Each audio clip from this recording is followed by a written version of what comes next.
এবার হাঁটু ভাঙার নিদান বিজেপি নেতার। আক্রান্ত হলে পাল্টা মারের নিদান বনগাঁর পদ্মনেতা দেবদাস মণ্ডলের। তৃণমূল কর্মীদের হাঁটু ভাঙার নিদান পদ্মনেতার। কি বলেছেন শোনাবো প্রথমে। তৃণমূল যদি কারোর সাথে কোন রকম কোন কর্মীর গায়ে হাত দেয়, ডান্ডা দিয়ে হাঁটুর মালা ভেঙে দেবে। আমাকে পাবে আমি বন্ধা করে ভয় পাবেন না কেউ, আমাকে ডাকলেই পাবেন। সর্বগুরু শান্তনু ঠাকুর আছে। তবে এই যে নিদান দিলেন, তারপরেও নিজের বক্তব্যে অনড় সেই পদ্ম নেতা, আর বক্তব্যকে সমর্থন শান্তনু ঠাকুরেরও। আপনাকে কেউ মারলে কি আপনি ফুল ছিটাবেন না রসগোল্লা খাওয়াবেন? মারের বদলা মার। তৃণমূল যদি কোনো কর্মীকে মারে, সেই কর্মীর উচিত ওই তৃণমূলের ওই হারমাতের হাঁটুর মালাটা ভেঙে দেওয়া। আর কেস কামারি যেটা হবে, আমাদের লিগাল সেল আছে, লিগাল সেল দেখে নেবে।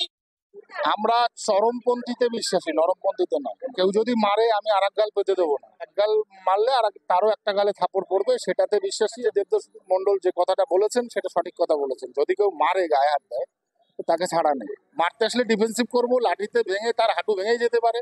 যখন ভেঙে যাবে তখন তাকেও চিকিৎসা করাতে হবে। আর বিজেপি নেতা দেবদাস মণ্ডলকে কটাক্ষ তৃণমূলের। যে বলছে তার নিজেরই তো হাঁটুর মালাইচা কি নেই, বিজেপি তো ওকে মালাইচাকে খুলে ফেরত পাঠিয়ে দিয়েছে, শুধুমাত্র সংবাদপত্রে থাকবার জন্য, মিডিয়ার কাছে ভেসে থাকার জন্য। এদের অন্য কোনো কাজ নেই, মানুষের সঙ্গে এদের কোনো জনসংযোগ নেই।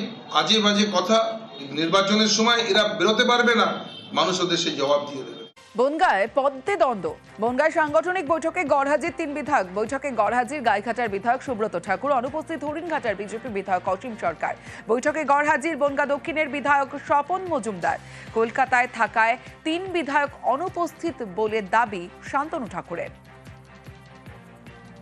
বিধায়কদের এখানে কোনো ফ্যাক্টর নেই। বিধায়করা কলকাতায় আছে, জানিয়েছে ওদের বিশেষ কাজ আছে। সার্বিকভাবে আগামী 26-এ লড়াই দিতে হবে, সেটাই মেন বক্তব্য ছিল।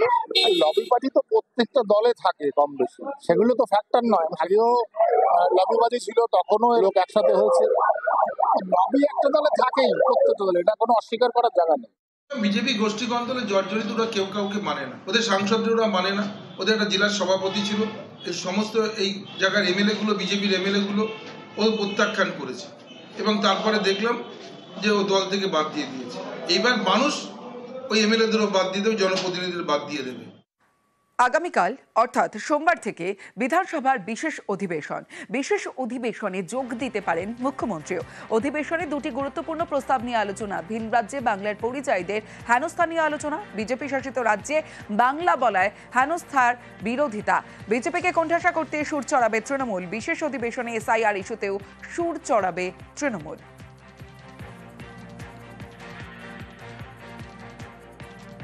যে সমস্ত বাঙালিরা পশ্চিমবঙ্গের বাইরে যারা বসবাস করছেন অন্যান্য রাজ্যে, তাদের ওপর যে অত্যাচার হচ্ছে, তাদের যে হিউমিলেট করা হচ্ছে, পুশব্যাক করে বাংলাদেশে পাঠানো হচ্ছে, এবং বাংলা বললে পরেই তাদের বাংলাদেশে বলা হচ্ছে, এর বিরুদ্ধে একটা আমাদের প্রস্তাব আসবে। সেই প্রস্তাব নিয়ে আলোচনা হবে, 2 দিন ধরে আলোচনা হবে, সম্ভাবনা আছে। শিলিগুড়িতে যানজট কমাতে উড়ালপুল। প্রায় 70 কোটি টাকা খরচ করে উড়ালপুল তৈরি করছে পূর্ত দফতর। এবছরের শেষেই খুলে দেওয়া হবে। অন্যদিকে জলপাইগুড়িতে মেরামতির কারণে 4 মাস বন্ধ ছিল গজলডোবা সেতু। পুজোর আগে রবিবারই সেতু খুলে দেওয়া হয়।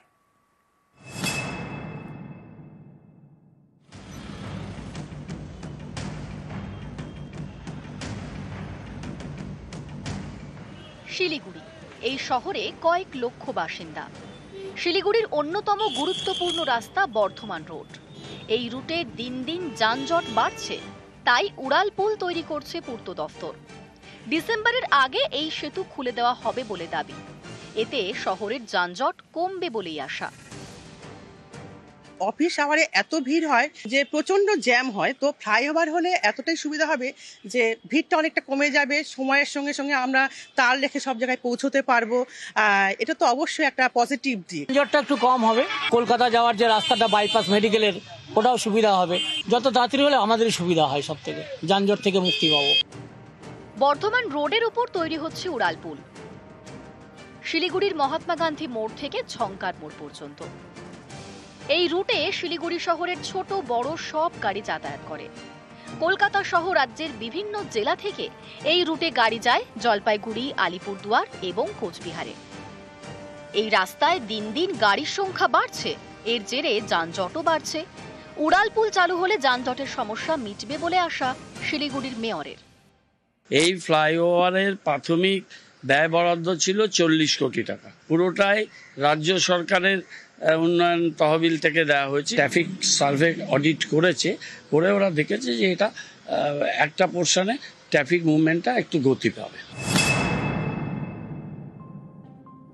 জলপাইগুড়ির রাজগঞ্জ, এখানে তিস্তার ওপর গজলডোবা সেতু শিলিগুড়ি থেকে ডুয়ার্স যাতায়াতের জন্য অন্যতম গুরুত্বপূর্ণ সেতু বয়সের ভারে দুর্বল হয়ে পড়েছিল। 27 এপ্রিল মেরামতির কাজ শুরু করে সেচ দফতর। সেতু দিয়ে যান চলাচল বন্ধ রাখা হয়। 4 মাসে কাজ শেষ। রবিবার চালু হয়ে গেল গজলডোবা সেতু। বন্ধ থাকাতে অনেক অসুবিধা ছিল, সব থেকে প্রেজেন্ট শিলিগুড়ির যাতায়াতের খুব এখন ভীষণ অসুবিধা।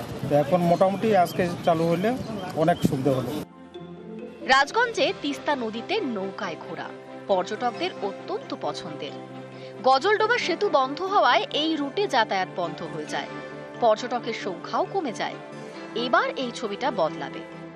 প্রচুর মানুষ এই ব্রিজের উপর দিয়ে যাতায়াত করে মালবাজার, লাটাগুড়ি, ওদলাবাড়ি, আমাদের জলপাইগুড়ি, রাজগঞ্জ, ধূপগুড়ি বিভিন্ন এলাকার মানুষ যাতায়াত করে। তার জন্য দুর্গাপূজার আজকে সত্যি আমাদের আনন্দের বিষয় যে পূজার মরশুমে মমতা ব্যানার্জি অনুপ্রেরণা আজকে ব্রিজটা খুলে দেওয়া হয়। ক্যামেরায় আলোক কুমার দে ও পিনাকি শীলের সঙ্গে পার্থপ্রতিম সরকার ও শান্তনু কর, নিউজ 18 বাংলা। রাহুলের কর্মসূচি, আর সেই কর্মসূচিতে তৃণমূলের দূত ইউসুফ আর ললিতেশ ভোটার অধিকার যাত্রায় যোগ দিতে পাটনা রওনা। র্যালিতে যোগ দেবেন তৃণমূলের সাংসদ ইউসুফ পাঠান, যোগ দেবেন তৃণমূল নেতা ললিতেশ ত্রিপাঠীও।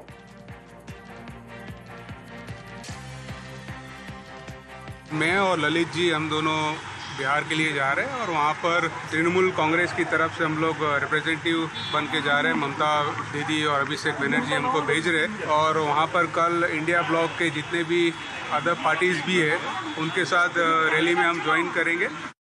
কালনার সৃষ্টি সমাজবাড়ি ঐতিহ্যবাহী সমাধিস্থল, আর সেই সমাধিস্থল, সেই জমি বিক্রি করে দেওয়া হচ্ছে এমনটাই অভিযোগ। তবে উপপুরপ্রধান বলছেন যে এই যে জমি, পুরসভার যে নথি, সেই নথিতে রয়েছে শ্মশানের জমি বলে উল্লেখ রয়েছে। এই জমি বিক্রি করা যায় না। তবে যে এই জমি কিনছেন তিনি বলছেন তিনি কোনো বেআইনি কাজ করেননি।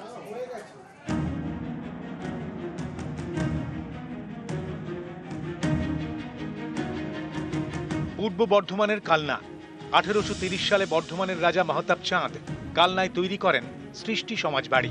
এই সমাধিস্থলের সঙ্গে মিশে রয়েছে ইতিহাস। সেখানকারই জমি একটু একটু করে বিক্রি হয়ে যাচ্ছে। সম্প্রতি জমির একাংশ কিনেছেন ইনসান আলী মণ্ডল। মন্দিরের ফটক ভাঙার কাজ শুরু হতেই বাধা দেন স্থানীয়রা। আমাদের মন্দিরটা জানুন বজায় থাকুক, এখানে কাগজ করে দেখছে নাকি এটা শ্মশান বলে উল্লেখ আছে। এরপরে নোটিশ দিয়ে সমাজবাড়ি ভাঙার কাজ বন্ধের নির্দেশ দেয় কালনা মহকুমা প্রশাসন। 1966 সালে সমাজবাড়ি দেখভালের দায়িত্ব পায় স্থানীয় বিশ্বাস পরিবার। 2010 সালে হাইকোর্টের নির্দেশে তাঁরাই জমির মালিকানা পায়। তারপর থেকে এই ঐতিহাসিক জায়গার জমি বিক্রি হয়ে যাচ্ছে বলে অভিযোগ। এই জমি বিক্রি হতেই বিতর্ক। কালনার উপপ্রধানের দাবি, সমাজবাড়ির জমি পুরসভার নথিতে শ্মশান হিসেবে চিহ্নিত, তাই এই জমি বিক্রি করা যায় না। অভিযোগ, জাল কাগজপত্র বানিয়ে জমি বিক্রি করা হয়েছে। শ্মশান বলে উল্লেখ আছে আমাদের পৌরসভার রেজিস্টার বুকে। শ্মশান কি বিক্রি করা যায় ওইভাবে? সেটা তো জানি না, আমি তো সেটা প্রথমেই তো বললাম যেটা অসাধু উপায়ে কিছু কেনাবেচা হচ্ছে।